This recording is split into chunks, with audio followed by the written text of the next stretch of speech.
Today is Monday, October 28, 2019. Coming up on Roland Martin Unfiltered, the longest-serving African-American in congressional history, Congressman John Conyers of Detroit, has died. We will talk about his life and legacy. Donald Trump gets booed while attending the World Series at the Nationals Park. Maybe they were booing also how they blew it against my Astros. We'll discuss that later. But, of course, Donald Trump goes to Chicago and trashes the Windy City. And, of course, he sides with cops when it comes to consent decrees. I'll unpack it for you. Kirk Franklin is boycotting the Dove Awards as well as the Trinity Broadcasting Network. We'll tell you exactly why. And our friend, the actor Lamont Rucker, will be joining us right here. Plus, an artist who posted cutouts of brown paper dolls that appear to be hanging by their necks and feet from strings. Well, he's quit. We'll give the details. It's time to bring the funk on Roland Martin Unfiltered. Let's go.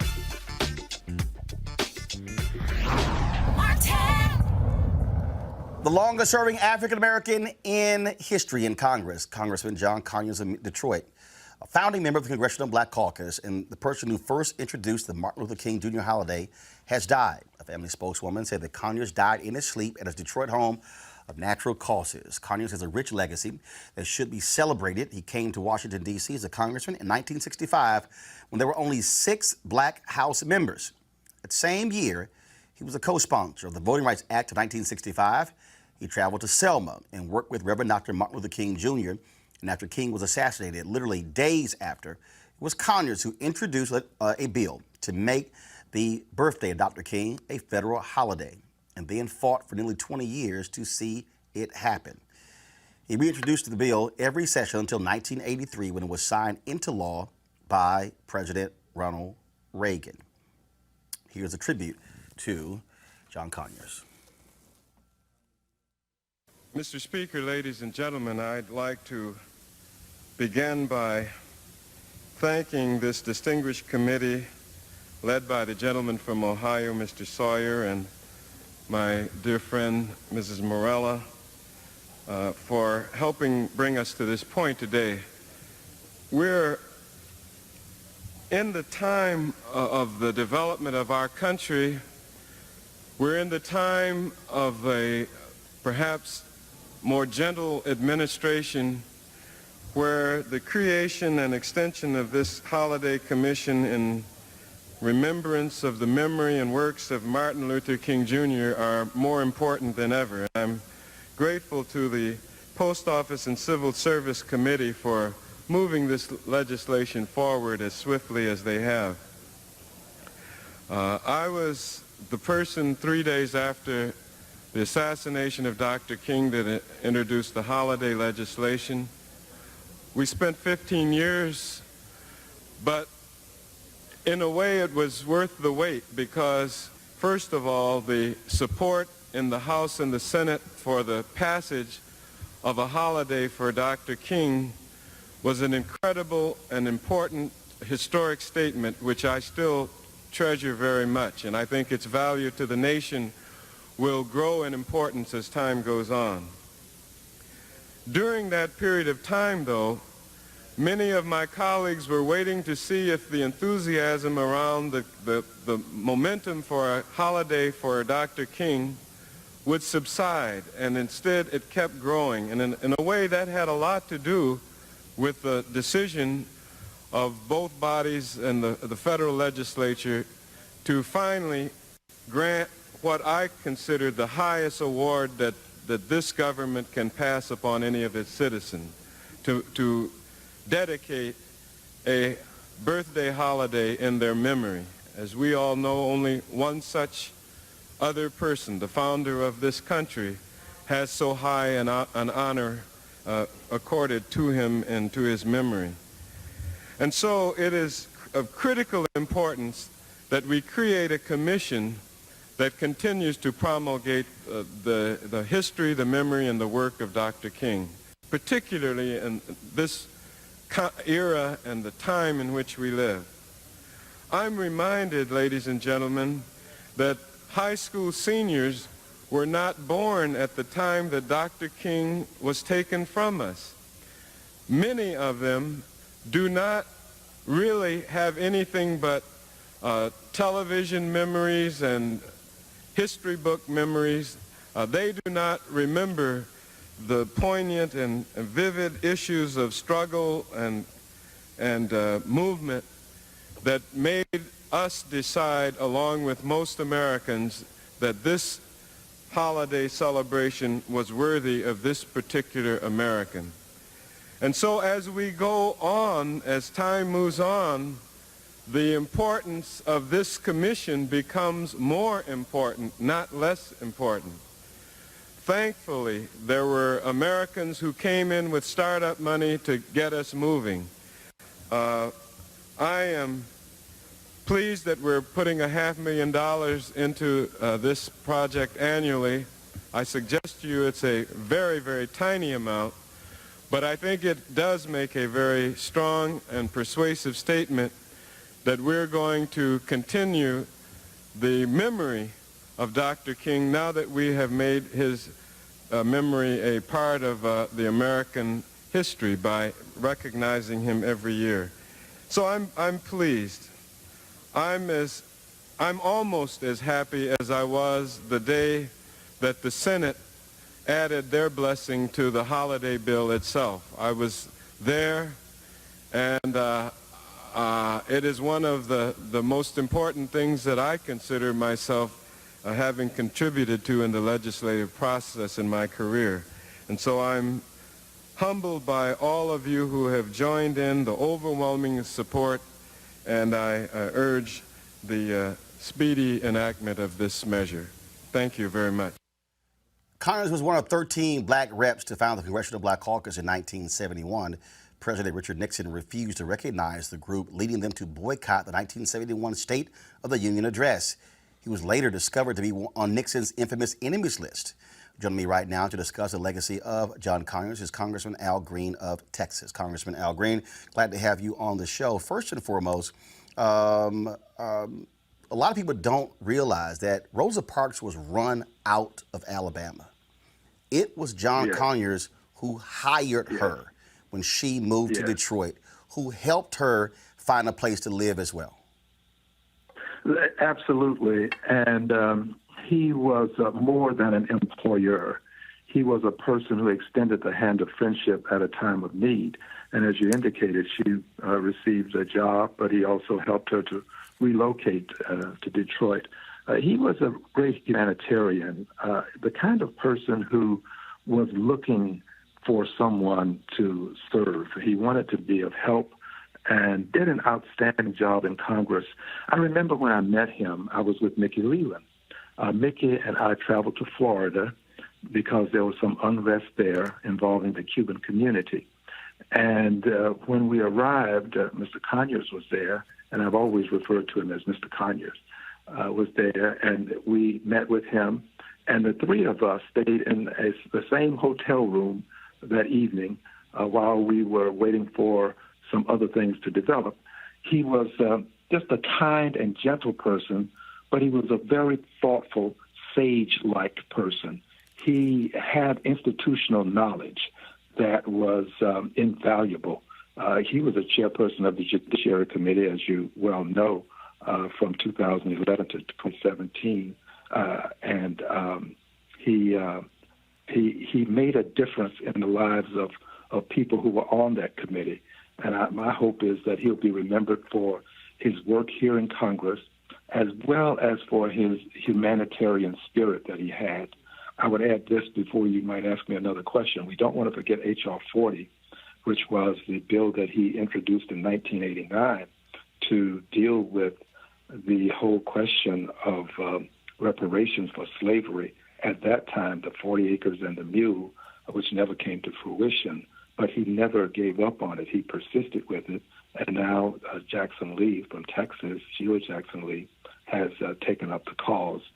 Wonderful person, will be missed, icon, sage, just the kind of person you'd want to live next door to.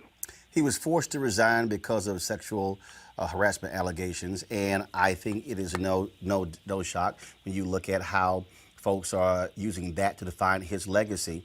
It is very interesting. I'm going to read in a moment a statement from President Bill Clinton as well as Secretary of State Hillary Clinton. There's been no statement from Speaker of the House Nancy Pelosi. I have yet to see a statement from President Barack Obama. What do you make again of, in many ways, the silence? I mean, this was a man who served 53 years in Congress, longest serving African American in history. Do you believe it is fair for folks who want to define Congressman Conyers' tenure based upon why he was forced to resign as opposed to what took place over those 53 years? Let me also add that he was the dean of the House of Representatives. After the demise of Mr. Dingell, Conyers became the dean. And I indicated incorrectly that he served as chair from 2011 to 2017. He served as chair from 2007 to 2011. He was the ranking member on the other occasion. I think that we should not overlook his history and his service. I think that we should do things such as what we will do tonight. That will be an opportunity for us to go to the floor and make our statements about Mr. Conyers. You said we. Who is we? The CBC? The Congressional Black Caucus. Got it. I think we should do it. I think it's important for us to do this. I don't mean to in any way give the implication that other people should not, but it's important that we not forget who he was and cherish his memory. I do believe that it is appropriate for a statement to be developed by the House of Representatives by and through the Speaker of the House. I do think that persons who hold leadership positions should acknowledge the good things that he has done and not allow what appears to be a circumstance to negate all of the other things that he did. I would not support that. And that's why I'm on this program, because I think that he is a person who lived a decent life and which ought to be acknowledged. Congressman Al Green, we really appreciate it. Thank you so very much. And of course, I got to say this: you're on the phone, you can't see me. I got my Houston Astros gear on, so of course, being from Houston, I'm sure there are people in D.C. not happy to see you today after they lost the last 3 games to our Astros, but they'll get over it. Well, one more, and we're done. But I must say this to you. This has been quite a comeback. People will have to acknowledge it's been one of the greatest comebacks ever to see the way the Astros have come out of Houston having lost 2 games and then to win 3 games in a row. It's fantastic. Well, Houston folks, we don't give up. Congressman Al Green, I appreciate it. Thanks a lot. Brother. Thank you. All right, now let's go to another congresswoman from Texas, Congresswoman Eddie Bernice Johnson. She's going to join us in a second. I want to read the statement, though, from President Clinton and Secretary Clinton. This is their statement. I'm going to read it in the screen, so guys pull it up. John Conyers was a champion for justice and equality who spent more than half a century in Congress, fighting for the people of Detroit and beyond. He made our country stronger in many ways, including co-sponsoring the Voting Rights Act and taking a crucial role in the creation of Medicare, and as a ranking member of the Judiciary Committee. During another period of extreme division, he rose above the fray time and again to defend the facts, the law, and the Constitution. He had great gifts of intelligence, knowledge, and determination, and made the most of them. Hillary and I send our thoughts and prayers to his family. Again, we're going to have Congresswoman Eddie Bernice Johnson in just one second. I want to introduce our panel right now. Dr. Avis Jones-DeBeaver, political analyst. Dr. Julian Malveaux, economist, president emerita, Bennett College. Robert Patillo, civil rights attorney. For all of you, Avis, I'll start with you. Again, in normal circumstances, a member of Congress serves this long, 53 years, dies at the age of 90. glowing tributes Yes. from members of Congress and former members. Yes. That has not been the case with Congressman John Conyers. Absolutely. Completely disrespectful. There is just no excuse for it, period. As you mentioned, Speaker Pelosi definitely should be putting out a statement. Yes. Former President Obama should be putting out a statement. And I'm glad that the Congressional Black Caucus will actually be, in essence, memorializing him on the floor.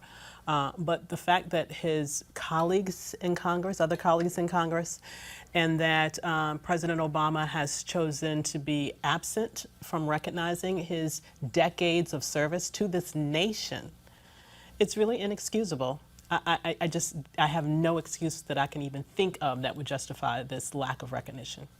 Robert, I want to go to you, and while I'm doing so, I'm going to pull up the CBC statement that they actually sent out earlier. Go ahead. Well, I think it's also important to kind of contrast the reaction to Conyers to Katie Hill, where you've had Democrats coming out and breaking their neck to support her, to say that she did nothing wrong in her interactions with her staff and interns and her throuple. But meanwhile, we can't get the leadership of the Democratic Party to stand up on behalf of John Conyers for activities which are in no way, shape, or form as horrific as what Ms. Hill was accused of. If you actually look at both of those, first of all, he was accused of sexually harassing folks who worked in his office. She had sex with a bunch of them. Of actually having a relationship with a campaign staffer, and according to her estranged husband, that affair continued while in Congress, and they've launched an ethics inquiry into her as well. But go ahead. And the fact that there are pictures, proof of what she did, and just accusations against Conyers, but yet he's been deemed radioactive for some reason by the Democratic leadership, shows just the level of abandonment that happens often in the party. One difference between Democrats and Republicans, Republicans stand by their people through and through till the end of days. They don't care how many things that I guess that's why y'all are still backing Mr. 45. They don't care what Trump does. Trump can get accused by 50 people and nobody cares. John Conyers gets one accusation, they run him out of Congress after 50 years. I think the main thing that people can do to honor the memory of John Conyers is pass H.R. 40. Well, I fully agree with that. I mean, I'm a member of NARC, the National African American Reparations Commission, and John Conyers was our boy, our buddy. I mean, he had our back. We got the first hearings, first CBC legislative forums, because Congressman Conyers insisted that we were going to have that. He participated, although he was a congressman and the leader. I mean, he'd come to a meeting and sit down with everybody else. He showed up. He was just in COBRA, National Blacks for Reparations in COBRA. But anyway, he was just there in Detroit a few months ago in July. So the H.R. 40, he basically, just like the King holiday, where he had that for 15 years, with H.R. 40 from 1989 until now. And he could not get the whole CBC to co-sign onto H.R. 40, but now Sheila Jackson Lee has it. We've gotten a little publicity, and we're hoping that this will move on. But he really was a stalwart. And I'll say the last time that we met, that NARC met, we're in New Orleans, and it was just as he was resigning. And the sisters on the commission, myself, Nkechi Taifa, Joanne Watson, former councilwoman from Detroit, we cut a video, which I was been looking for all day, but we cut a video saying, look, we have his back. We do not believe in the double and triple standard. We want to know why people are not looking at some of the things that have happened to black women in terms of rape and incest and all of that. But we've put out a statement. We circulated widely to say we have this man's back. And I still stand with his back. Now, whatever he did at the end of his life, one might also, well, I'm not going to go there, but raise questions about whether or not he was, quote, in his right mind. But because some of the things just seem to be unbelievable. And, you know, people get the attitude of piling on once there's one accusation. Everybody else, oh, yeah, that happened to me, too. Not really. One of the women who accused him was actually using his stationery to try to get some probation for her husband. Just saying. But in any case, Roland, we in NARC, we in the reparations movement recognize this brother as a leader and as somebody who went out on a limb even when he didn't have a lot of back. I mean, I think it's tragic that the whole CBC from 1989 until now did not sign on for H.R. 40, which is not cutting checks for people. It's just saying, can we study this and can we suggest a remedy? I want to read the actual statement of the CBC. First of all, we had a couple of CBC members who were supposed to join us. They had to go to the floor to vote. And so we're going to be paying tribute to Congressman Conyers between now and his funeral. So we'll certainly be having more CBC members on. Here's a statement the CBC issued. The Congressional Black Caucus mourns the loss of one of its founding members, the longest-serving African-American in Congress and the former Dean of the House. Congressman John Conyers, a son of Detroit and champion of civil rights. Mr. Conyers lived a life dedicated to serving the community in which he was raised. He leaves a legacy of more than 5 decades of systematic change that continues to transform our country for the better to this day. Congressman Conyers was a veteran and a soldier in the civil rights movement. After serving in the Michigan National Guard and the United States Army, he turned his efforts to voting rights and participated in the 1963 voter registration effort in Selma, Alabama. He was first elected to the House of Representatives in 1964 with the endorsement of Dr. Martin Luther King Jr. and immediately tapped Rosa Parks to serve by his side. Congressman Conyers quickly became a trailblazer for liberal issues that eventually became mainstream.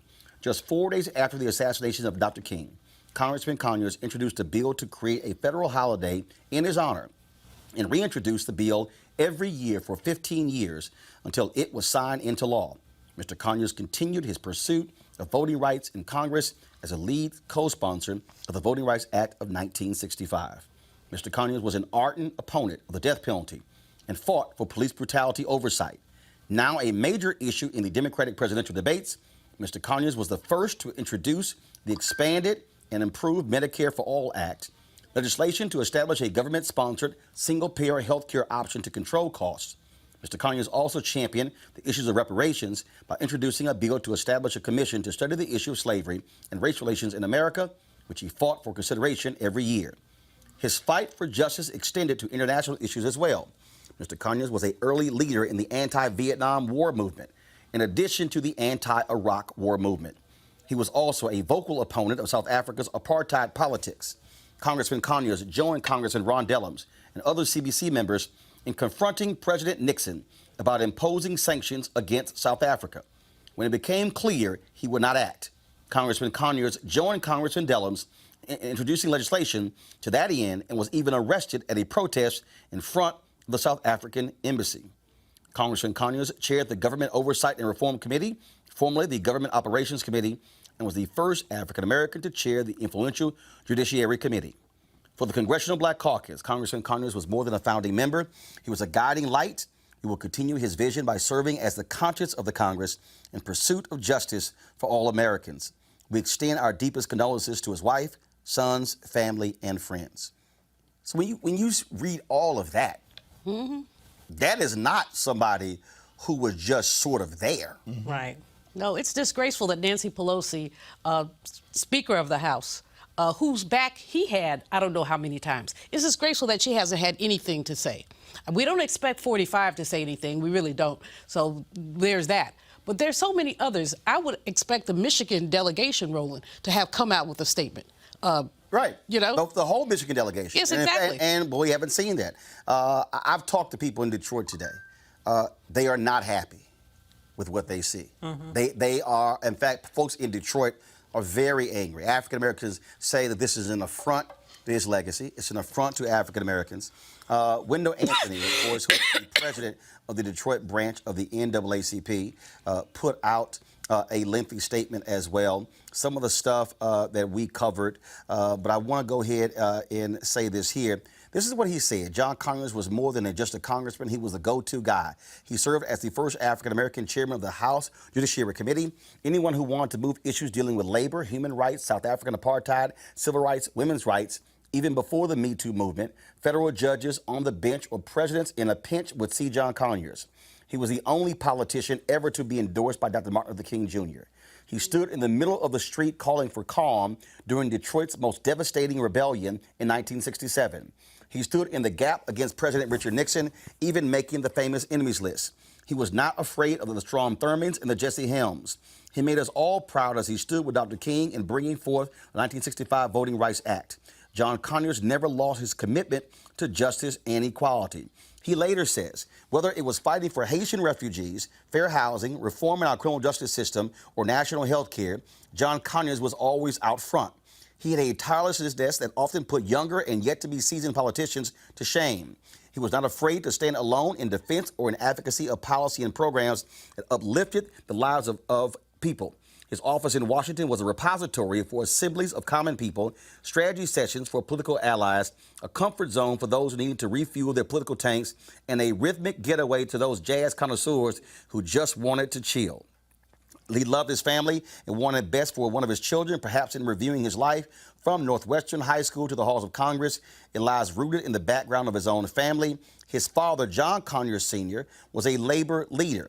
Conyers said, "I was drawn to the struggle because my dad was a labor organizer for the UAW. His father was an organizer when it was illegal to be in the unions. This obviously inspired Conyers to stand up and fight for the rights of others. It is easy to see how the mother of the civil rights movement, Rosa Parks, found a home in his Detroit office. John Conyers did not leave here trying to make a difference." What I think is so amazing about his history is that he was a front runner. He was a forerunner of many of the specific policy issues that right now are at the center of what Democrats are talking about, and they're all trying to outdo each other on, and maybe even in some respects takes credit for inventing things and coming up with ideas. Let me just say that.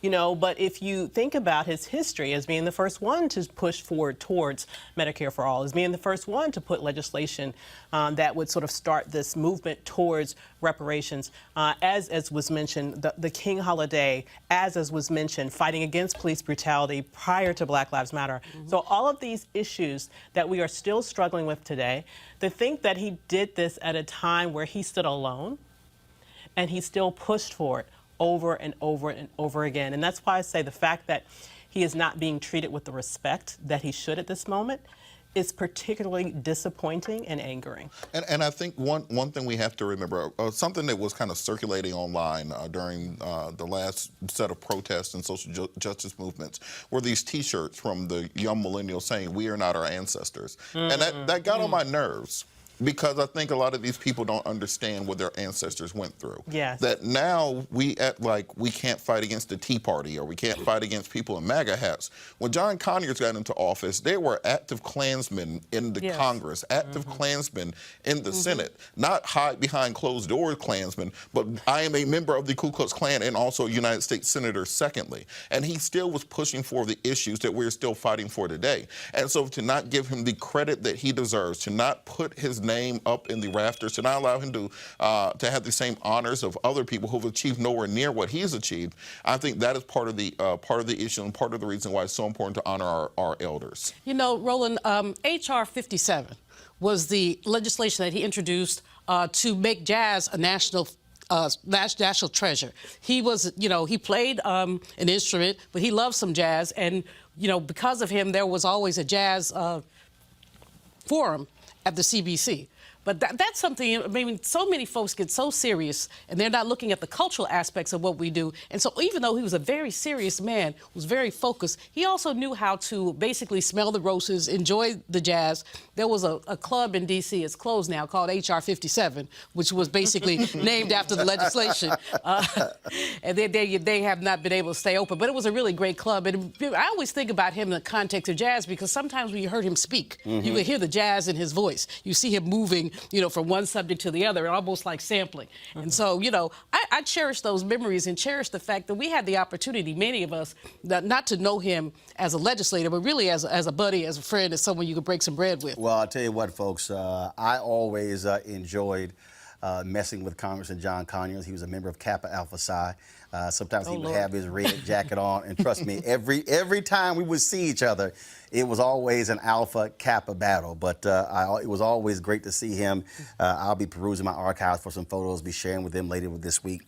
And so again, it was always great to see him. I gave a speech, actually gave several speeches in Detroit, and he would always make it a point to show up at those speeches. And so he was indeed someone who cared about the issues, was very, very quick to also praise the next generation and to encourage them as well. And so we, of course, certainly appreciate all that he meant. As I said here on Roland Martin Unfiltered, we're going to pay tribute to Congressman Conyers every single day up until his funeral because he certainly deserved it.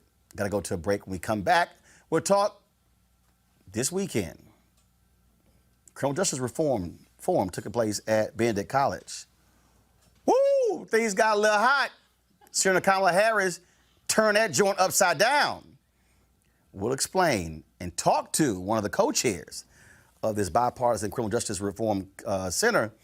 Let's find out from her what the hell happened at Benedict College. You're watching Roland Martin Unfiltered. Back in a moment. You want to check out Roland Martin Unfiltered? YouTube.com/Roland S. Martin. And subscribe to our YouTube channel. There's only one daily digital show out here that keeps it black and keep it real. It's Roland Martin Unfiltered. See that name right there? Roland Martin Unfiltered. Like, share, and subscribe to our YouTube channel. That's YouTube.com/Roland S. Martin. And don't forget to turn on your notifications so when we go live, you'll know it. All right, family, it's almost time. The holiday season is my favorite time of the year. And whether you celebrate Thanksgiving, Ramadan, Christmas, Kwanzaa, or New Year's, this is when you think about spending time with the people you love most. This is also the time to count your blessings and support those less fortunate and look at how you can have an impact on their lives. Well, I have the perfect opportunity for you to be a holiday hero and have a major impact on other families. Now, here's the deal. Right now, hundreds of thousands of Americans are sitting in jail without being convicted of a crime. Why? Because they lack the financial resources to pay their bail. Now, think about it. If you are arrested for any minor offense, you'll be taken directly to jail. And if you don't have bail money, whether it's a few hundred or a few $1,000s, you will stay there until a court date is scheduled. That could be days, weeks, or even months. Now, America's bail system is broken and has created a two-tier system of justice, one for the rich and another for the poor. Folks, freedom should be free. And that's why the Ebony Foundation has partnered with the Bail Project and is sponsoring the Home by the Holiday campaign. Now, with your help, the goal is to bail out 1,000 people by New Year's Day. Now, a donation from you today can change someone's life tomorrow. And this is critical because people of color represent upwards of 90% of the jail population across the country. Now, when folks stay in jail, 90% of the people with misdemeanors end up pleading guilty because they want to get out of jail. However, when bail was paid, 50% of the cases were dismissed, and less than 2% received a jail sentence. Sometimes justice needs just us. To join the fight to be a holiday hero, you can donate $25, $50 or more to help the Ebony Foundation bring our brothers and sisters home by the holiday. To donate, go to homebytheholiday.com. That's homebytheholiday.com. Please support them now. All right, y'all. Let's talk about, Lord have mercy, Donald Trump. I'm going to get to the booze in a second that took place at the World Series. But first off, y'all, on Friday, this weekend, there was a forum that took place on the campus of Benedict College in Columbia, South Carolina. It was the 2020 Bipartisan Justice Center. The whole goal was to talk about criminal justice reform. It was a presidential forum. 10 Democratic candidates were invited. Then Donald Trump also was invited. But things begin to change because Trump goes there and he doesn't take questions. He gives a speech. Then he gets awarded by the 2020 Justice Center, which ticked off a whole lot of people. They're trying to figure out what in the hell is going on. Senator Kamala Harris, she lit it up by saying, I ain't showing up. And then Steve Benjamin, the mayor of Columbia, said, I will organize an event for her on the campus to allow all students and others to attend. And then when she protested, it caused the original sponsor to pull out, and Benedict College took over the forum. What in the world went on? I said, well, one of the co-chairs is Tashara Jones. She is the treasurer in St. Louis. She's also the Democratic co-chair for the 2020 Bipartisan Justice Committee. Tashara, glad to have you here. First and foremost, I'm trying to understand, okay, so was Donald Trump supposed to come there, speak, and take questions? Because this morning when I talked to the president of Benedict College, she said that was the original plan, but then the White House declared Friday an official White House event, which changed everything. What happened? So Dr. Rosalynn Artis is definitely correct. The White House changed it to an official White House event, which means that then they took over everything, who could be in the room, and everything. So once they changed it, it was out of our hands. All right. So why were they allowed to change it? Why didn't your group say, no, you're a declared candidate. These are the original rules. This is how we're going to proceed. And either you could accept those rules or not. Well, I'm not trying to throw any of my cohorts under the bus, but I wasn't involved in the discussions to arrange his visit. Hold up. You're the co-chair. But I am we have a Democratic co-chair, right, and we have a Republican co-chair. and so I think of those as caucuses, right? So my responsibility was to make sure that we could get as many Democratic candidates there. Okay, but if this is a bipartisan effort, again, I don't understand how y'all work, but if this is a bipartisan effort, I would think that both sides are sitting at the table going over the plans, going over who gets there. So, for instance, I was told that Governor Weld, Joe Walsh, and Mark Sanford were invited. Well, they've been saying on social media no one contacted them, and they were trying to get invited. Can you answer that? I cannot, because again, all I was responsible for was the Democratic side. As the Democratic co-chair, I was in conversation with the campaigns that I could get in touch with to see if they wanted to come, to send them letters of invitation, to confirm the details, to confirm, to pass them off, to make sure, what part of the schedule, which day they were on, because we split them up between Saturday and Sunday. And that was my responsibility. So who handled the Republican stuff? So as far as I know, our Republican members handled the Republican side. So that's our founder, Ashley Bell. He's a Republican. And I know that he was in close contact with the administration to try to see if the president was going to come. But here's the problem. Why was Ashley Bell even involved? Because Ashley Bell works for the administration. Well, you're going to have to ask those questions to Ashley Bell. And I can't speak for, the whens or the whys or the whats, but what I can say is that we made history this weekend. We had a major presidential forum thrown by a Black organization on a Black college, one of the number one HBCUs, right, Benedict College, and many of the students there got a chance to interact with and interview the Democratic presidential candidates about the number one issue that's important to Black people, which is criminal justice reform. But what did happen, though, of course, after Trump spoke, first of all, this award that he received, was it your group that gave him the award? Were you aware he was getting this award? Was that decided by both sides? Or how did that happen? So I unfortunately was not aware that that there was even a plan for an award, and I didn't arrive on campus until Saturday night. All right, so I'm just confused. I'm just being straight up. I'm familiar with the group in that I remember some stuff that in 2016 they were trying to get me to attend a particular event, but I'm really confused here. Okay, so this is just sort of how my brain works. Mm-hmm. If I'm a part of a bipartisan group, then I'm thinking that the Democratic people, Black people, are sitting in a room with the Republican Black people, and both are communicating over all of the details, so we're on one page. So what you're saying is that you didn't know what the Republican stuff was happening. They didn't know what was happening on the Democratic side. You don't know that an award was given. So is that how business is done on everything in this group?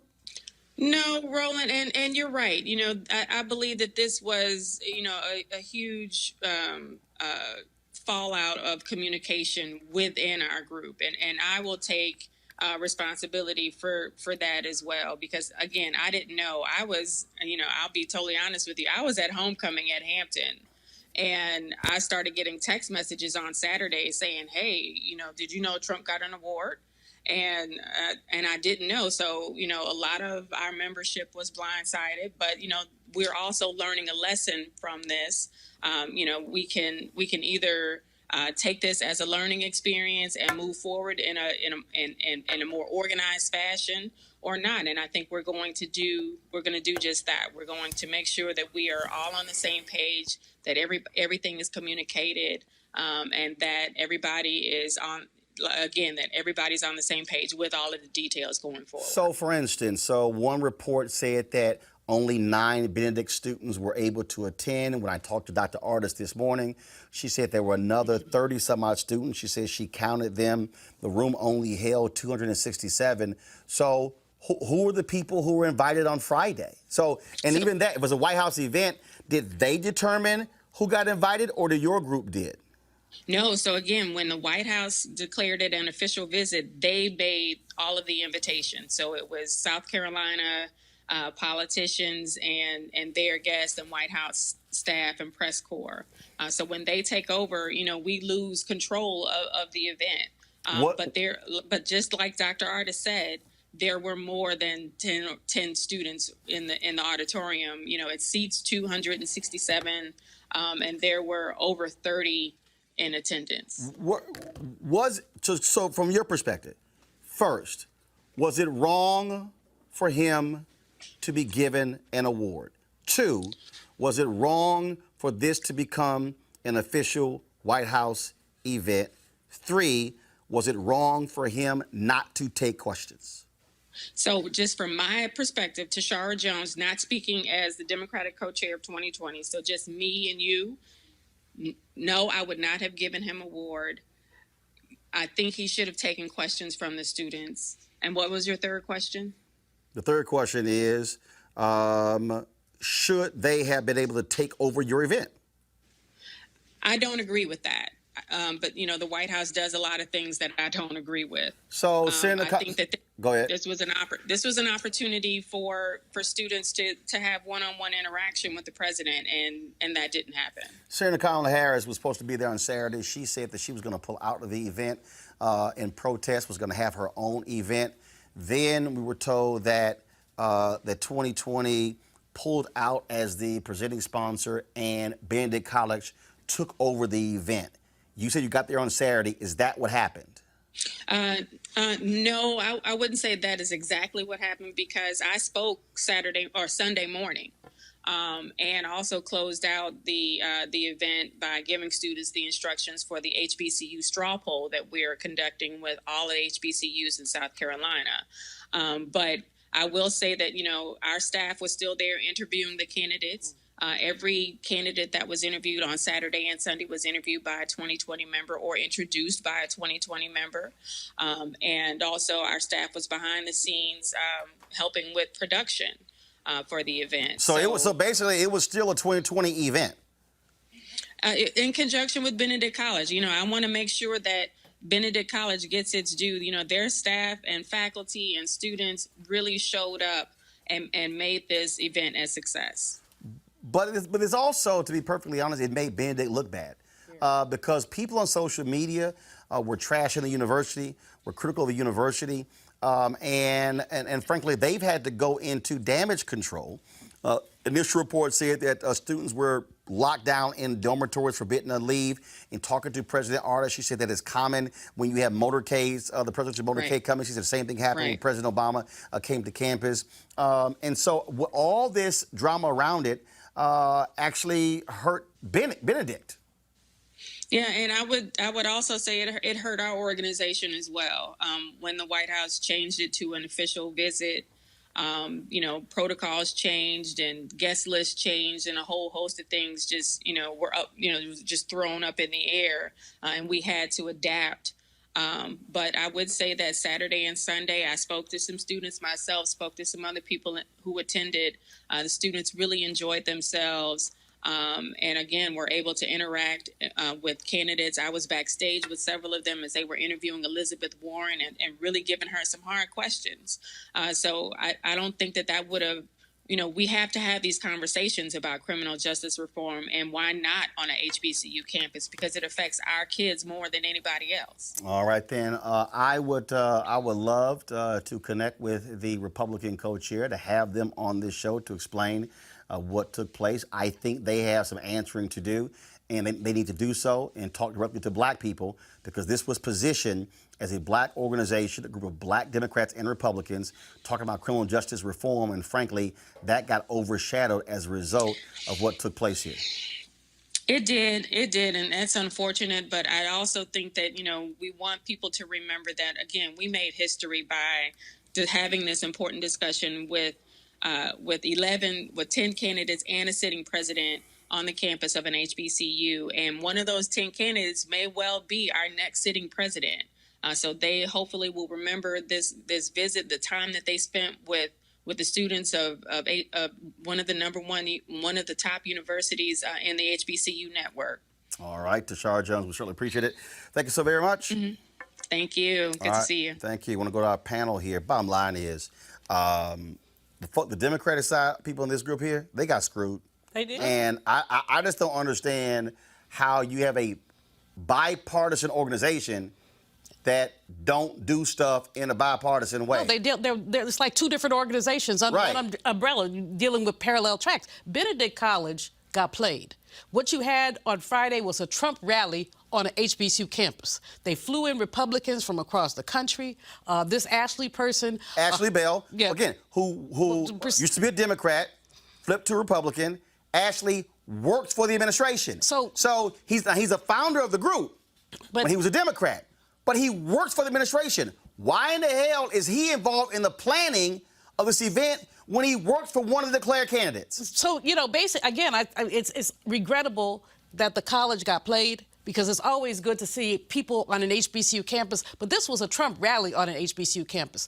And he did not engage. And that's what he wanted. He wanted the photo op. And Walter Kimbrough, the president of Dillard, he tweeted, he said, I won't call this a Trump visit to an HBCU unless he took questions from HBCU students. And he wouldn't take questions. Students were sequestered. They were told to either go home for the weekend or stay in their dormitories. True, whenever there's a motorcade, there is some security. But young people their First Amendment rights were shut down.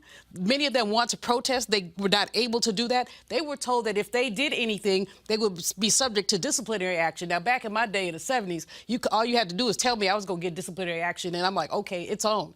But young people these days are a lot more cautious, and obviously your parents are not sending you to school to get kicked out. But this was horrible, Roland. I was so disappointed and just repulsed by the way that man used black people. Avis, so now we know the reports that the sponsor pulled out was a lie.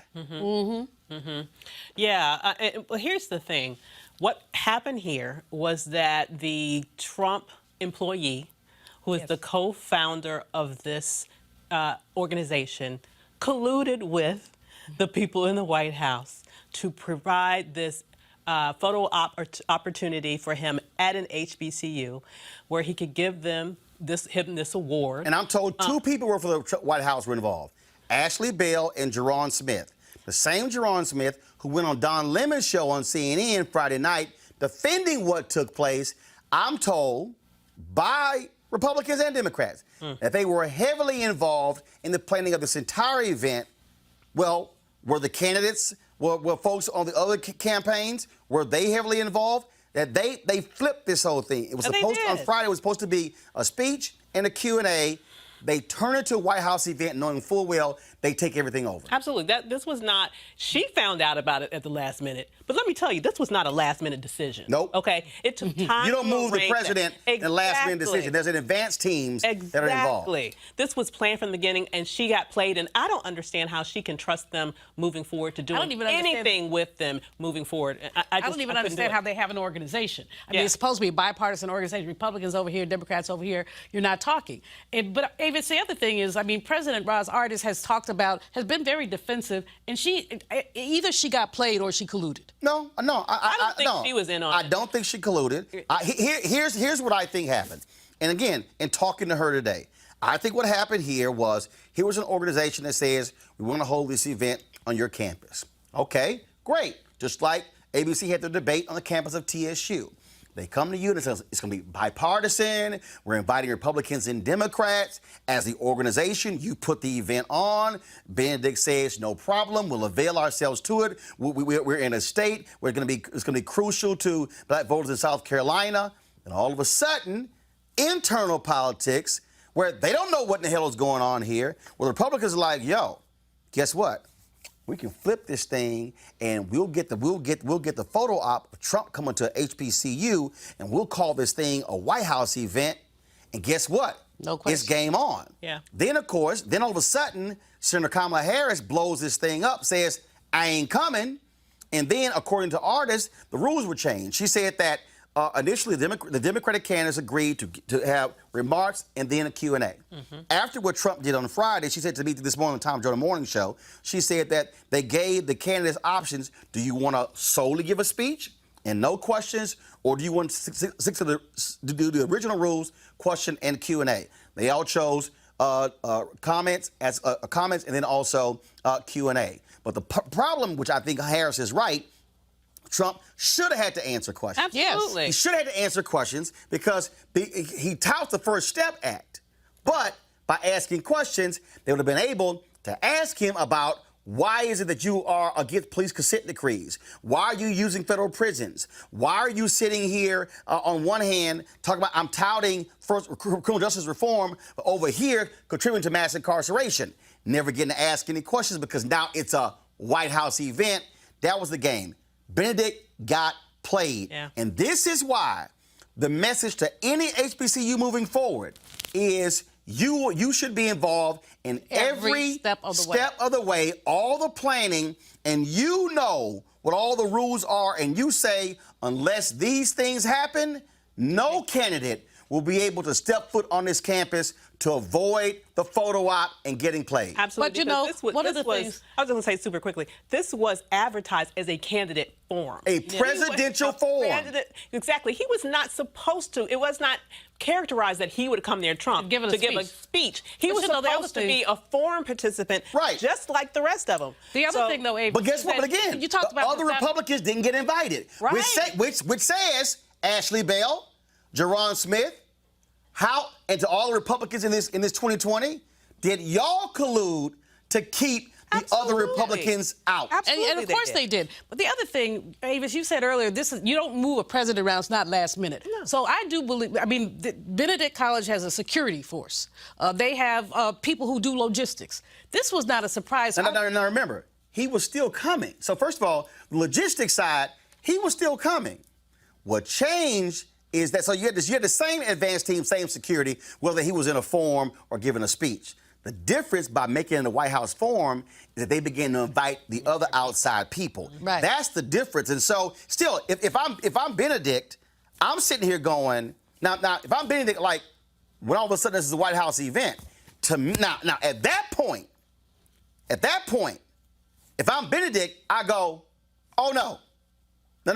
You ain't changing the rules. Mm-hmm. This will either be a forum or there will not be a speech. The only problem with that, Roland, speaking from my former perch as an HBCU president, is that how does it look to say the president of the United States cannot come? There you go. She's got Democrats and Republicans on her. So she's caught between a rock and a hard place. Mm-hmm. But again, moving forward to any HBCU, especially dealing with this liar. Yes. Yep.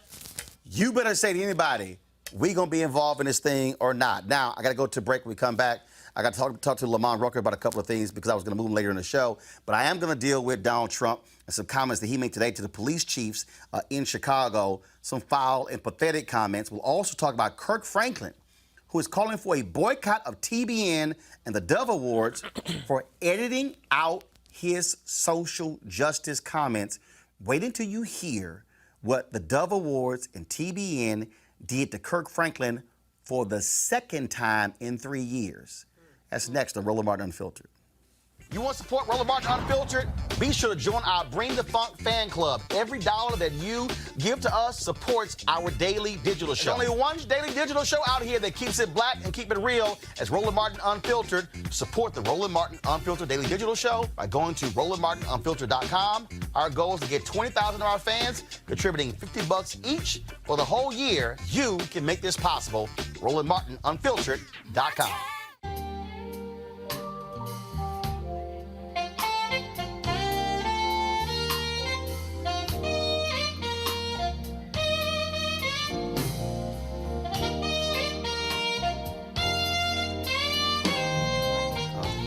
Folks, second annual Luxe Jazz Experience in Cabo, November 7th through the 11th. I will be there, broadcasting Roland Martin Unfiltered there on that Thursday and Friday.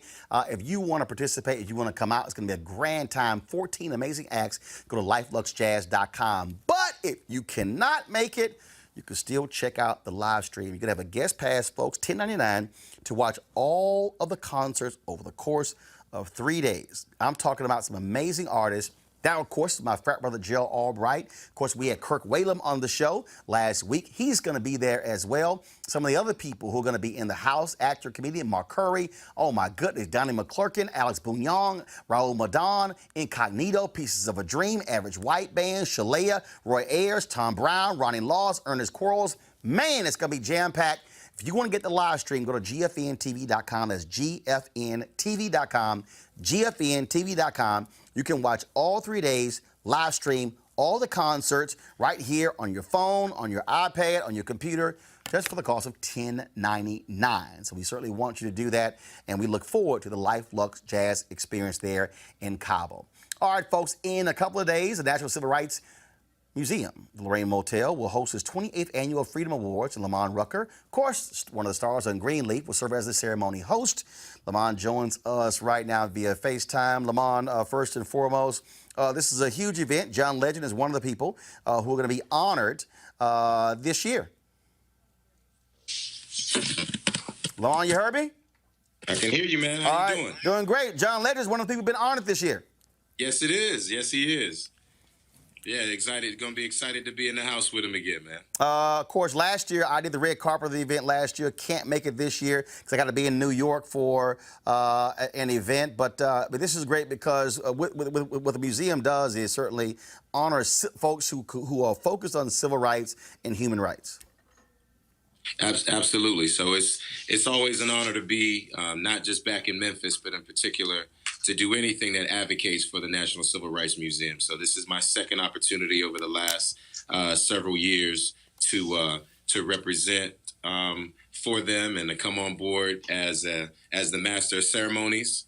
And so we've got a great group of honorees, and in addition to John Legend. So looking forward to a great event, and like I said, honored as always to be here in Memphis and to be the master of ceremonies. Well, a lot of people don't realize, people think of this museum as being a Memphis museum, but it's the actual National Civil Rights Museum. That's right. And it brings people in not just from across the country, from all over the world. You know, when I stopped by again this afternoon, we were with several people from a number of different countries. So it stays busy all year round. And there's people who understand not only the importance of Dr. King's legacy, but again, just the global value of the fight for equality, justice, and human rights, everywhere. So it's real cool that Memphis, Tennessee, although maybe not always for the most joyous reasons, but this is a legendary city with an incredible legacy. And although Dr. King spent his, final moments here, it's actually been a source of inspiration for people all over the globe. So it's incredible to turn something that might be sour into something that resonates everywhere. All right, then. Well, Lamont, we look forward to it. And last year, we streamed, the ceremony took place, but over the weekend, we actually streamed the whole ceremony, and we look forward to doing it again on Roland Martin Unfiltered. So good luck with it. Tell everybody at the museum I said hello, and hopefully I'll see them in 2020. You got it. All right. Always good to talk to you, brother. All right, brother. Thank you so very, very much. Thanks a lot.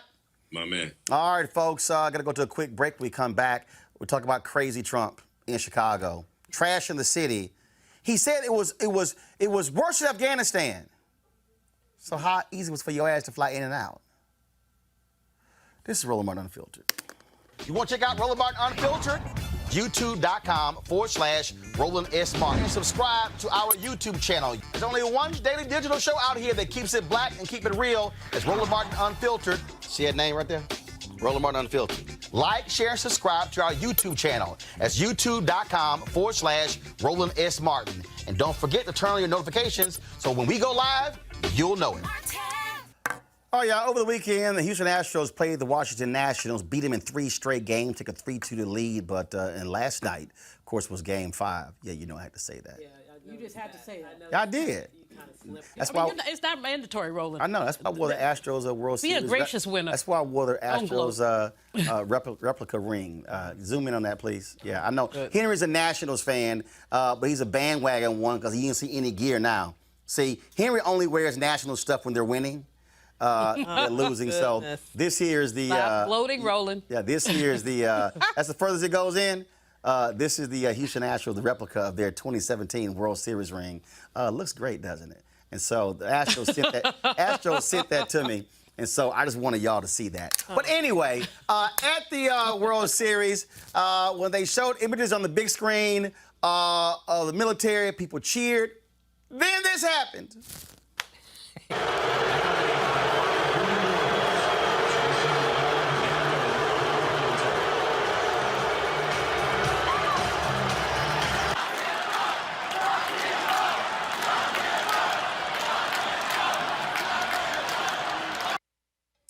Well, seems that Mika and Joe over at MSNBC were none too happy with that, saying that was just not right, how they're being treated, the respect for the office of the president, including Democratic Senator Chris Coons said the same thing. And I keep saying, I'm sorry, the day he decides to respect the office is when I will respect the office again. I said that in 2017 on ABC This Week, saying I will not call him president because he doesn't act like a president, and he acts like a petulant, narcissistic child.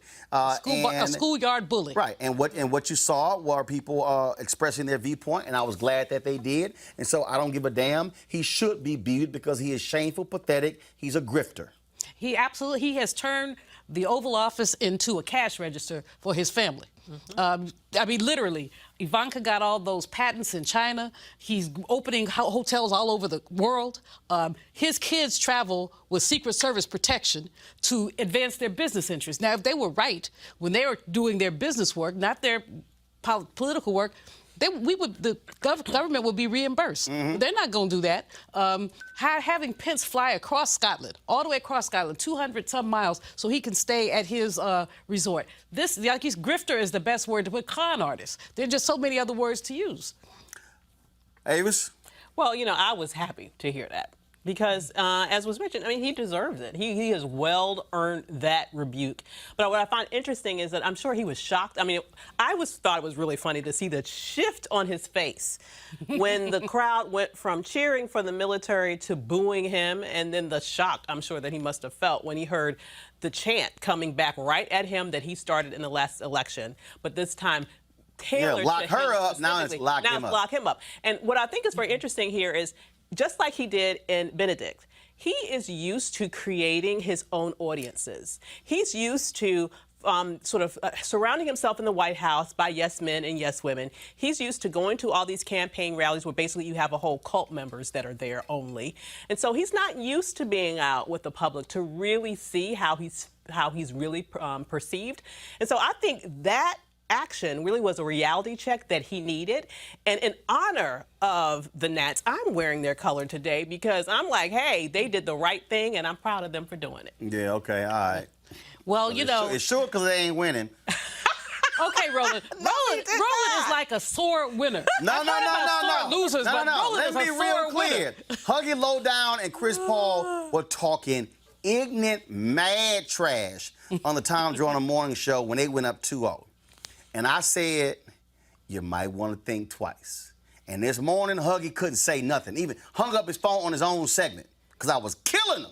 It could have dropped. All I'm saying is, if you're going to talk, now his call didn't drop. You don't know that. He was subdued. He was in a state of depression. Oh, come on. And I trolled the hell out of him on Instagram. Oh no. I'm gonna play it at the end of the show. I ain't gonna play it right now. But I hit him with something. But the Nats fans was represented last night. Yeah, they did.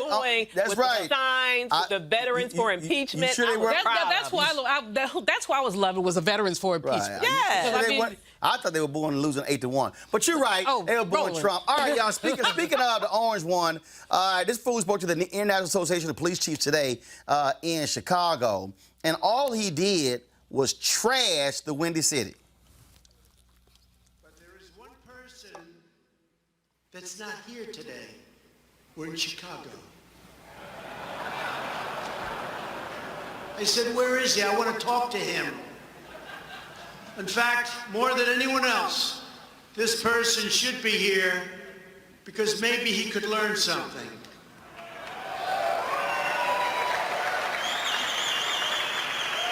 And that's the Superintendent of Chicago Police, Eddie Johnson.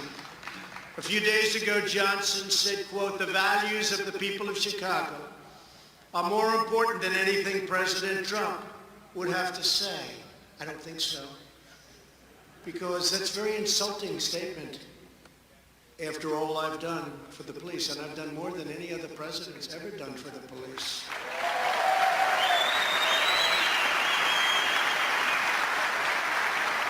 Over 100 years we can prove it, but probably from the beginning. And here's a man that could not bother to show up for a meeting of police chiefs, most respected people in the country, in his hometown, and with the President of the United States. And you know why? It's because he's not doing his job. Last year, 565 people were murdered in Chicago. Since Eddie Johnson has been police chief, more than 1,500 people have been murdered in Chicago, and 13,067 people have been shot. During the first weekend of August 2019, 7 people were murdered and 52 were wounded in 32 shootings in Chicago. And recently they had 78 shootings over a weekend spree and 3 people killed. And Chicago has the toughest gun laws in the United States. That doesn't seem to be working too well, does it? And a lot of you people know exactly what I mean. But under Johnson's leadership, they certainly don't protect people. Then you have the case of this wise guy, Jesse Smollett, who beat up himself.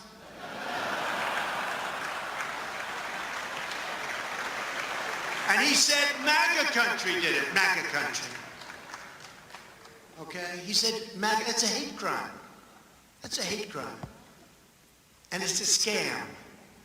It's a real big scam, just like the impeachment of your president is a scam.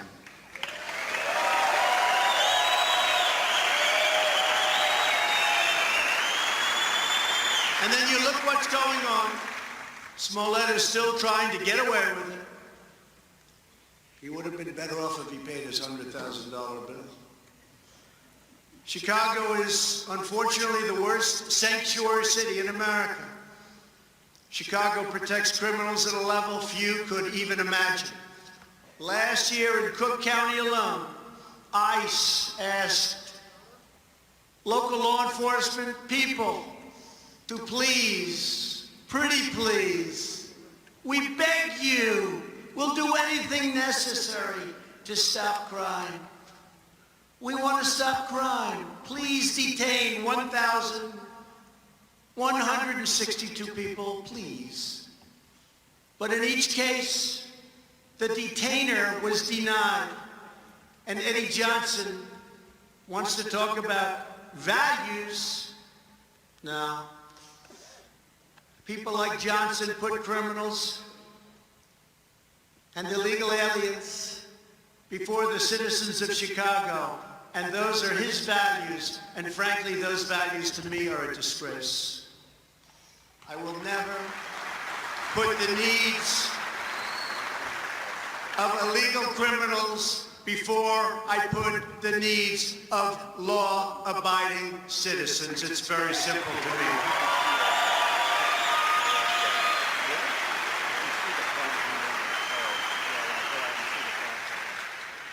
So when Eddie Johnson and many other people from lots of other regions and areas support sanctuary cities, it's really, in my opinion, a betrayal of their oath to the Shield and a violation of his duty to serve and to protect the courageous police officers of Chicago. And I know some of them, and they're the most incredible people. They could solve this problem quickly.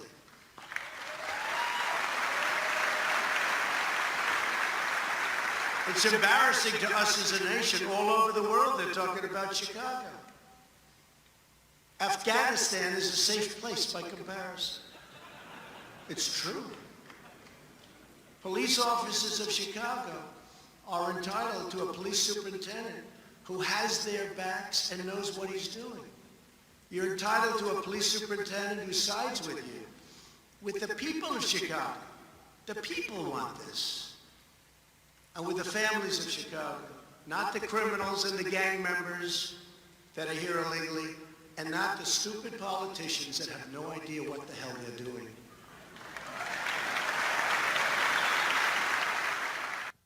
Now, Donald Trump also spoke about consent decrees. Here's what he said. The administration has also curtailed the harmful and intrusive use of federal consent decrees, which wrongly give meddlesome officials in Washington, D.C., immense authority to tie down local police departments and make it very difficult to do their work. No longer will federal bureaucrats micromanage your local police. And we will work with, upon request, local police to help them, not to hinder them. And we're waiting for a call from Chicago, because there's no place that we would rather help than Chicago. Now, those of you who are watching may say, man, why did you play all of that? I didn't play those comments so you could hear what Trump had to say. Julian, I played it so they can hear the applause. Yes. Yep. At the police chiefs. Other than guys like Art Acevedo, who's a police chief of Houston, and a few others, these police chiefs are largely white men who are walking in lockstep with Donald Trump. And when he talked about consent decrees, that was the first thing Jeff Sessions did when he came in, tried to get out of the consent decree in Baltimore. Then this SOB has the nerve to talk about the police chief in Chicago, but guess what they try to do? Get out of the consent decree of those same cops in Chicago. He wants thuggish cops. He wants cops But he said that. brutalize people. He wants cops who have no accountability. And these police chiefs are like, that's our guy, because we want to do whatever we want with impunity. And, you know, he said this during the campaign. There was, I remember there was somebody, he said that he wished the police had basically jacked them worse. I forgot the exact quote, but he said, I wish they were jacked. He said, I wish they jacked them worse. He has been baiting the whole time. You know, at the criminal justice reform thing in Benedict, one of the things that we must know, this man has never apologized for his attack on a Central Park 5. He has never apologized for that, even though they've been exonerated, walked away with millions of dollars, correctly so, never apologized. So he has decided law and disorder is basically the name of the game, that these police chiefs have no accountability, which means their police forces have no accountability, which means that when a man goes and shoots somebody playing video games through their window, you know, it takes a minute for them. Now, they did the right thing by firing him, but it took a minute. When there are just so many cases. And when we were to talk about San Bernardino, man puts his hands up and they shoot him anyway. So these police chiefs have been running roughshod over citizens. And for him to stand there and attack the black man who is the police chief in Chicago is absurd, but also lets you know who he is, and what he's all about. And Roland, you were very kind to call him an SOB. I mean, we could go a little lower. No, look, first of all, the problem I had with, why did I say that? That's what he called NFL players. See, this is where me, Mika, and Joe don't agree. See, and also Michelle Obama. See, Mika in her Instagram post tried to invoke Michelle Obama by saying, you know, as Michelle Obama said, when they go low, we go high. No, they go low, they hit you below the belt, I'm gonna hit your ass in your ankles.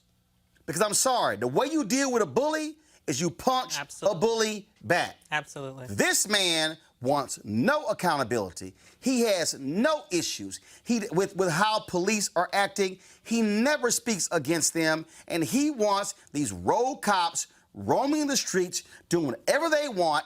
And we tell that story, oh, we can quickly solve what's happening in Chicago. Oh, Chicago has tough gun laws. But he won't deal with the fact that Indiana, the line is like right across the street, and most of the guns are coming from Indiana, Mike Pence's state, where he used to be governor. Well, he's very selective in terms of his ability to be in favor of law enforcement. Because if you look at what he does and what he did here, he's very much in favor of law enforcement that is about using brutal force against black people.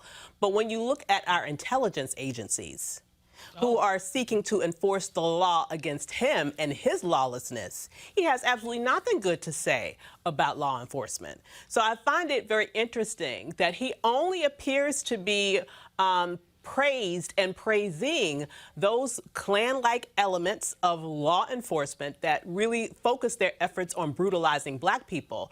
But when we talk about our intelligence agencies, when we talk about those people who have spent their careers protecting this country from illegal actions, and they found him caught up in a web of activity that they found in terms of legal, and it's not just them. Right. We had that Senate bipartisan commission come out and say that there was proof that they also agreed that Russia was involved with the previous election. So he has nothing good to say about law enforcement when it comes to his illegal activity. But when it comes to people who are sitting there spending their careers abusing Black folks, he has everything good to say. And here's what's laughable, Afghanistan. First of all, if he flew to Afghanistan, he couldn't say it in advance. It would have to be, it would be radio silence, kept quiet, out of fear of the terrorists knowing. Mr. But everybody knew he was flying into Chicago. Absolutely. So to sit here and act as, oh, Chicago is Afghanistan is not as bad as Chicago. Mr. Bone Spurs does not have the guts to go to Afghanistan. So let's just be very or any place else where there's danger. I mean, if you look at basically his record before he became president, he was a wuss and a punk, basically, and he's still a wuss and a punk. Like when he skipped out on that rally in Chicago when the bros showed up. But, you know, the thing about this, Roland, he has adhered to his assertion that he could shoot somebody on Fifth Avenue and get away with it. Now what we know is that he can meddle with the Ukraine and ask for quid pro quo and get away with it, that he can meddle basically closing aspects of federal agencies and get away with it, that he can defy Congress and get away with it, that they can subpoena people and he tells them don't show up. So he basically, and let's be clear about what this is about. Republicans have given him a pass. They've said they know what the law is. They ain't giving him a pass. No, they're not giving him a pass. They've said, no, we're going to give you the pass. Well, I believe they are getting, I believe they're all getting help from foreign actors, not just Donald Trump. I believe that the Russians and perhaps other foreign countries are, and we saw proof. The Ukrainians that were just arrested. You had several Republican congressmen and the governor of Florida come out and say that we need to give money back that they just gave us. So they are buying off the entire GOP. What we're seeing right now is someone who is incapable of playing fair. He only knows how to win if he can tilt the situation. And that's exactly what he's trying to do now with the election. And that's exactly why he is at every given chance berating law enforcement that is investigating him, because he knows that he doesn't have control over that situation and he knows that he is involved with illegal activity. All right, y'all. All right, I'm going to go to a quick break. When I come back, I know I'm going long today, but man, we just had way too much stuff. This is about to blow y'all away. Gospel star Kirk Franklin is boycotting the Trinity Broadcasting Network, the largest Christian broadcast network in the world, as well as the Dove Awards. I'm explain next and why we're going to join them. You're watching Roland Martin Unfiltered. You want to support Roland Martin Unfiltered? Be sure to join our Bring the Funk fan club. Every dollar that you give to us supports our daily digital show. There's only one daily digital show out here that keeps it black and keep it real as Roland Martin Unfiltered. Support the Roland Martin Unfiltered daily digital show by going to RolandMartinUnfiltered.com. Our goal is to get 20,000 of our fans contributing $50 each for the whole year. You can make this possible. RolandMartinUnfiltered.com. All right, now many of us know Kirk Franklin as one of the top gospel artists in history. Folks, not somebody who's very controversial in terms of a brother who focuses on his music, but my man from Fort Worth, Texas, is not happy. Y'all, he posted this today on his Instagram account. Folks were blown away by what he had to say. And if you want to understand how white Christians feel about social justice that impacts black people, listen to what they did to Kirk Franklin. Today, I feel like quitting. I am heartbroken that I even have to share this with you. In 2016, I was blessed to win an award for Best Gospel Artist at the Dove Awards. Many of you may not know the Dove Awards in comparison are the Christian Grammys, like the Stella Awards or the Gospel Grammys. For so long, the terms Christian and gospel for many are code words for white and black, which history may teach us was a setup for this unfortunate place we find ourselves in today. During that award speech, I felt the responsibility as a Christian and a man of color to address the civil unrest at that time that was plaguing our country with the killings of Philando Castile and Walter Scott, just to name a few, by white police officers. And at the same time, the horrific killings of 5 Dallas police officers by an African American. I called upon the audience to join me in remembering that as Christians, when we say nothing, we're saying something. After a standing ovation, we prayed and stood in unity for all the families affected by those tragedies. We all felt that moment that there was a shift in the climate of our separate worlds. Unfortunately, when that speech aired on the Christian network TBN, that part of my speech was edited out. I made my disappointment and frustration known to the Dove Awards Committee and to the Trinity Broadcasting Network. I never heard from TBN, and the Dove Award Committee promised to rectify the mistake so that it wouldn't happen again. In 2019, history repeated itself. I was humbled to win the same award, and during my speech, I brought attention to the murder of a Tatiana Jefferson in her home by a white police officer. I asked everyone in the audience and those viewing to join me in prayer for not only Tatiana's family, including her 8-year-old nephew who witnessed the killing, but also for the family of the police officer. Last week, during the airing of the awards on the same network again, that part of my speech was edited out. So now, after a meeting with the Dove Awards Committee and representatives of TBN, I've made the decision after prayer, consultation with my team, and my pastor, Dr. Tony Evans, to not attend any events affiliated with or for the Dove Awards, Gospel Music Association, or TBN until tangible plans are put in place to protect and champion diversity, especially where people of color have contributed their gifts, talents, and finances to help build the viability of these institutions. I am aware that the word boycott often has a negative connotation and finality to it, but my goal will forever be reconciliation as well as accountability. It is important for those in charge to be informed. Not only did they edit my speech, they edited the African American experience. I'm not asking those in the gospel community to follow my decision. No, this is my personal choice to take a stand and hold responsible those in positions of power to acknowledge the issues in our separate communities that have existed from colonialism to Jim Crow. To many of the issues facing us today, I pray there will be a significant change from this hurtful experience. I look with anticipation for that day of healing, and I'm committed to contributing to that process. In the end, we will not remember the words of our enemies, but the silence of our friends. I know Kirk Franklin is saying it's just him, but I dare say any black preacher, any black evangelist, and any black artist who goes on TBN should tell them, I will never come on again until you apologize to Kirk Franklin, until you fix this and remedy what took place. He should not be standing alone. This is pathetic.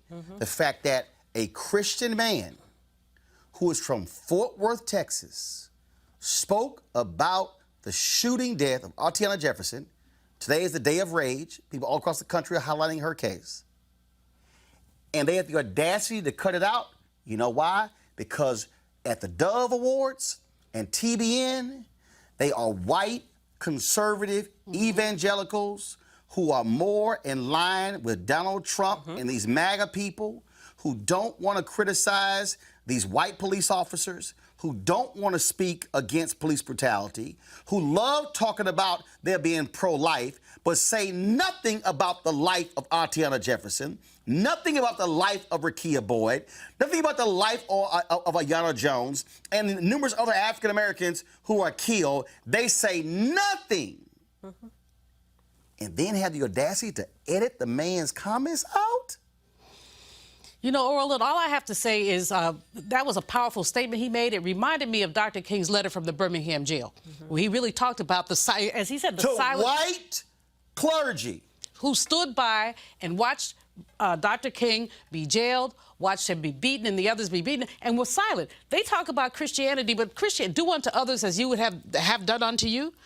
So they want to get their behinds beat by policemen?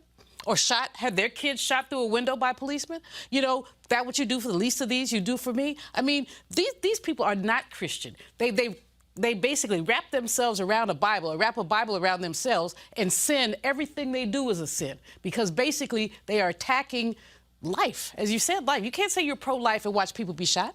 Right. Yeah. I mean, let's just be very real about who we're talking about here. These white evangelicals have historically and to this day preferenced race over what they claim they believe in terms of their religion. If you look even at what they're saying today, even beyond this issue, there's been lots of research that shows that they think that they preference, for example, their support for Trump over any of their Christian values. I mean, when you think about what he has done and what he continues to do in his life, to sit there and praise him and raise him up like this shows you who they are. And, you know, it makes me believe that, for example, switch people. I believe that if Kanye West had been there, spouting his ridiculousness, what he had to say would not have been edited at all. No, not at all. But because you have an artist who has a black consciousness, who is willing and brave enough to talk about a black experience, that is not something that they want to allow in that lily white space. And so when you look at the history of evangelicalism and how they specifically pushed out black people, this to me is quite in line with who they are. And just like the brilliant Dr. Maya Angelou said, when someone shows you who they are, believe them the first time. But you know, people in the black Christian community who've been on this network, who've been to these, they need to follow. Who are currently on the network. They need to follow Kirk Franklin, because basically what they have become for these people is a profit center. Absolutely. They are a profit center, and they're being played, if they believe that these people care about them, they are being exploited, but perhaps they don't care because they need the visibility. Why don't all these churches get together and start their own darn network, as opposed to basically sitting at Massa's feet, asking Massa for crumbs? And that's literally what they're doing. I admire what Kirk Franklin said, but I would be much more buoyed by his statement if we saw 1,000 ministers say, I'm there too. If we saw the Christian community, I can go watch that mess. Right, and they need to publicly. But see, here's the other piece. Not just black preachers. Yo, go to my iPad. I'm looking here. These are featured programs on TBN. I dare say that Beth Moore should say, until you apologize to Kirk Franklin and change, pull my program. Joyce Myers, same thing. Pull my program. I'm looking on here, Bishop T.D. Jakes, pull my program. I see something down here called C.C. Winans, Let Them Fall in Love. C.C., pull your program. Charles Stanley, pull your program. We know Franklin Graham ain't gonna pull a damn thing because he don't care about black folks. But I'm saying Dr. Tony Evans of Dallas, pull your program from them. Ed Young out of Houston, we know you ain't gonna do nothing because you had that foul crap you had to say about, of course, Roy Moore supporting him in Alabama. We know you're not gonna say nothing at Second Baptist Church in Houston. Oh yeah, you didn't think I know that, huh? Yeah, let's see who else is on here. Greg Lowry, pull your program. We know Mike Huckabee gonna do a damn thing because he agrees with that crap. But I'm reading some of these folks here who have shows on TBN. John Gray, pull your program from there. Joel Osteen, pull your program from there as well. Kenneth Copeland, all you care about is money, so we know you ain't pulling jack. So you want to keep getting that money. But as I go down here, all these folks, if you are white and you supposedly care about social justice, You should tell TBN and the Double Wars that they are dead wrong. And so I'm going to tell you right now, we're going to stand with Kirk. We're going to keep this pressure on. And what we're going to do is we're going to call each one of these folks and ask them, are they going to stand with TBN and the Double Wars, or are they going to stand with Kirk Franklin? And that's going to determine whether or not you actually care about the black experience, that you care about social justice. And so this is not, let me be real clear, y'all, because we also covered that crap with the Word Network when Kevin Adele was joking around with George Bloomer. And Kevin Adele, I got his number, I text him, he didn't respond to me. But the fact of the matter is here. Same thing. We call you out, Kevin Adele, at the Word Network, and the black preachers on the Word Network who are still silent should be saying something to him by saying, until you apologize to George Bloomer for your actions as well. Y'all, we don't need these people to spread the gospel. We don't need to be on TBN and the Word Network. We sure as hell gonna hold them accountable.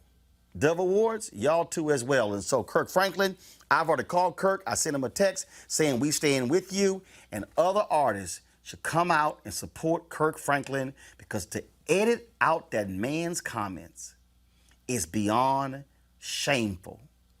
He was speaking about a Christian woman shot and killed by a cop in Fort Worth. You had the nerve to say that that wasn't good. Y'all the same ones on your programs talk about Christians being persecuted in other countries. Oh, if a Muslim was persecuting somebody, oh yeah, y'all be all over it. But you don't give a damn about black folks being persecuted and killed in the United States. Kirk is right, they're wrong, and we're going to hold them accountable. All right, folks, we certainly appreciate it. Thank you so very much. I know we went long, but that's what we do. Tomorrow I'll be broadcasting from Indianapolis, where Stewart Speakers, they have their annual event, a State of Black America Conversation. I look forward to moderating that conversation. And so Indianapolis, I will see you tomorrow. And then, of course, when that program is over, we'll get out of there real quick, so I can go watch my Astros beat the Nationals in Game 6 taking place at Houston's Minute Maid Park. Please. And so, look, y'all had a nice run, but it's about to come to an end, Avis. Roland, you don't know that. It's about to come to an end. You don't know that. You better pray, okay? Because you better pray. And, yeah. And because of what happened in the last 3 games, trust me, you'll never see Henry wearing a Nationals hat. He a bandwagoner. See, he jump on when they winning. Boy, but he's scared like a cockroach when the lights come on when they lose. Roland, all right, y'all. You're wrong. I ain't wrong. In fact, I was going to show this. Hold on one second. No. I was going to show this here. Let me go ahead and, do I have it on this phone right here? I got to go ahead and show y'all this here. Because, see, last night, I'm going to show y'all the short version. Because, you know, Huggy Lowdown was talking a whole lot of trash. And when I say a whole lot of trash, I mean a whole lot of trash on Tom Joyner last week. And so I had to do something special for Huggy. You know what? I'm just going to play it from this phone right here. Let me go ahead and play it. And so last night I was watching a game, and I said, you know what? I ought to go ahead and do something special for my man Huggy. And so, y'all, I put this together for my boy. Play it, please.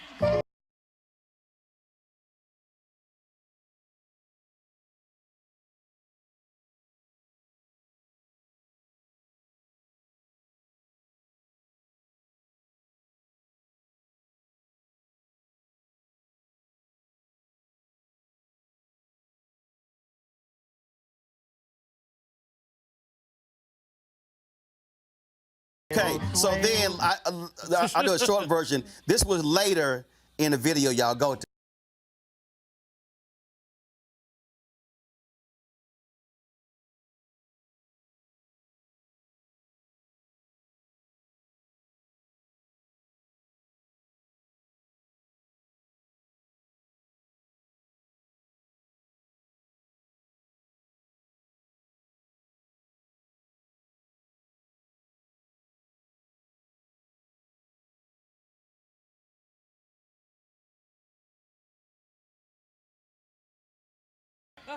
Huggy, Chris, Mignon Clyburn, Doug Sloan, Tom Joyner, all you Nationals fans, don't mess with Texas.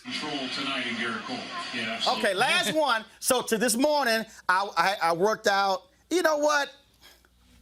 I know how they feel about go-go music in D.C. So Huggy Lowdown, this also for you.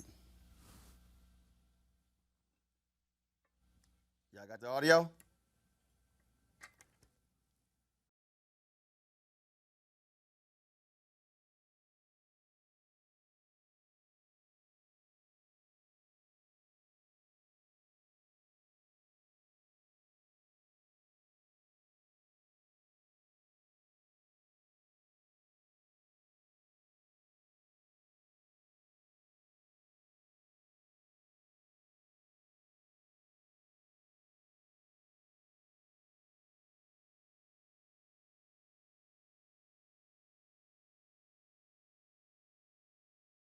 Roland, you ain't on the level.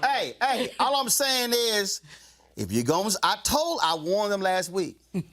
Don't go there. I'm going to get you back. And I got them back. Game 6 tomorrow night in Houston. Y'all better win now. I got to go. Yeah, It don't matter. you talk so guess much. what? They can't troll that good. No, I tell you what. They can't troll that good. You talked a whole lot of Dookie today. They can't troll that You good. have talked a whole lot of They Dookie. can't troll You better that good. pray that they win, 'cause I'm good. otherwise we I gonna got get the you. socks. I got the sock. We good. It's all good. All right, I got to go. Holla!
Hey fam, I want you to like, share, and subscribe to our YouTube channel, youtube.com/Roland S. Martin. And don't forget to turn on your notifications. You want to support Roland Martin Unfiltered? Be sure to join our Bring the Funk fan club. Every dollar that you give to us supports our daily digital show. There's only one daily digital show out here that keeps it black and keep it real. As Roland Martin Unfiltered. Support the Roland Martin Unfiltered daily digital show by going to RolandMartinUnfiltered.com. You can make this possible. Hey fam, want to check out Roland Martin Unfiltered, the blackest show on all of digital, cable, and broadcast. Check out our audio podcast. There's only one daily digital show out here that keeps it black and keep it real. As Roland Martin Unfiltered. Press play. You want to check out Roland Martin Unfiltered? youtube.com/Roland S. Martin. And subscribe to our YouTube channel. There's only one daily digital show out here that keeps it black and keep it real. As Roland Martin Unfiltered. See that name right there? Roland Martin Unfiltered. Like, share, and subscribe to our YouTube channel. That's youtube.com/Roland S. Martin. And don't forget to turn on your notifications so when we go live, you'll know it. Hey everybody, this is your man Fred Hammond, and you're watching Roland Martin, my man, Unfiltered. Hi, this is Essence Atkins, and you're watching Roland Martin Unfiltered. Hey, yo, Peace World, what's going on? It's the Love King of R&B, Raheem Devon, and you're watching Roland Martin Unfiltered. Hi, my name is Brescia Webb, and you're watching Roland Martin Unfiltered. Ow. Well, I like a nice filter usually, but we can be unfiltered. What's going on? This is Tobias Trevelyan, and if you're ready, you are listening to and you are watching Roland Martin Unfiltered. What's up? I'm Lance Gross, and you're watching Roland Martin Unfiltered. Hi, this is Cheryl Lee Ralph, and you are watching Roland Martin Unfiltered. I mean, could it be any other way? Really? It's Roland Martin.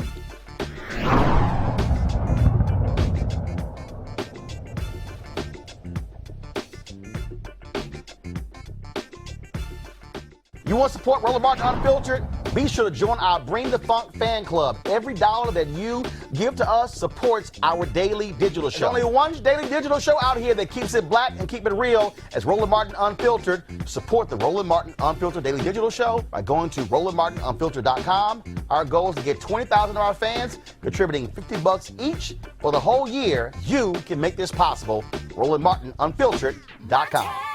Hey fam, want to check out Roland Martin Unfiltered, the blackest show on all of digital, cable, and broadcast. Check out our audio podcast. There's only one daily digital show out here that keeps it black and keep it real as Roland Martin Unfiltered. Press play.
Thank you.